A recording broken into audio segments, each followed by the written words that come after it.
नमस्कार मित्रों, आपका फिर एक बार स्वागत है। प्राचीन ग्रंथ ज्ञान में त्रेता युग तीसरा चरण चल रहा था।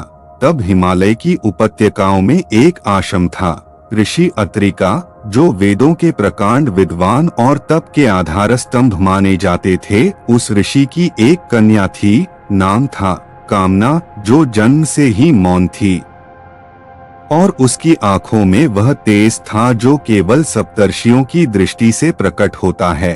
जन्म के 13वें दिन ही आकाश से एक सूक्त प्रकट हुआ था, या देवी सर्वभूतेषु शक्ति रूपेण संस्थिता। और ऋषियों ने कहा, यह कन्या साधारण नहीं, स्वयं उपमा है। कामना का जीवन तप में बीता। वह वेद पाठ करती, उपनिषद गुनगुनाती और देवी के यंत्र बनाकर उन्हें तांत्रिक रेखाओं में भरती थी। पर उसकी साधना अधूरी थी, क्योंकि उसने कभी मां अम्बा को प्रत्यक्ष नहीं देखा था, नहीं अनुभव किया था। एक रात्रि उसने मार्कंडेय पुराण का पाठ करते हुए मां दुर्गा का ध्यान किया और वहीं से उसकी साधना प्रारंभ हुई। अम्बा उपमा साधना। मां के 700 नामों के दुर्गा सप्तष्टि के अंतर्गत जो रहस्य, उत्तम रहस्य और सप्तष्टि रहस्य हैं, वह तीनों उसने स्वयं रच लिए थे। अपने ध्यान में उसने देवी तंत्र के अनुसार नवरात्रि तांत्रिक पद्धति से त्रिकाल संध्या, भस्म पूजन और अष्टम स्वरूप दर्शन प्रारंभ किया। उसकी साधना की पहली रात को एक दिव्य प्रकाश में मां अम्बा उसके सामने प्रकट हुई। गेरुआ वस्त्र, त्रिनेत्र, 10 भुजाएं और सिंहवाहिनी स्वरूप में। मां ने कहा, तू केवल मेरी उपासिका नहीं, तू मेरा निमित्त है। तेरे माध्यम से अम्बा उपमा साधना फिर से इस भूमि में जागृत होगी। मां ने उसे एक रहस्यमयी बीज मंत्र दिया, जिसे देवी रहस्य तंत्र में छिपाकर रखा गया था।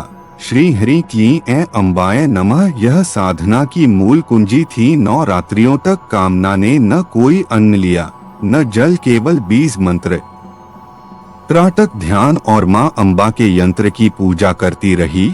9वीं की रात्रि को उसके शरीर से तेज निकलने लगा और सप्तर्षियों ने कहा, अब यह कन्या नहीं, यह स्वयं उपमा देवी की अवतार है। उसी रात्रि हिमालय की कंदराओं में जहाँ योगिनी तांत्रिक वर्षों से ध्यानरत थीं, उन्हें भी एक ही मंत्र सुनाई दिया, श्री हरि क्लीं ऐं अम्बाय नमः। इसके बाद कामना ने एक तांत्रिक विधि से अम्बा यंत्र की रचना की, जो अब भी नारायण बट्टी मठ, उत्तरकाशी में सुरक्षित है, परंतु उसका प्रयोग केवल सिद्ध योगिनियां ही करती हैं।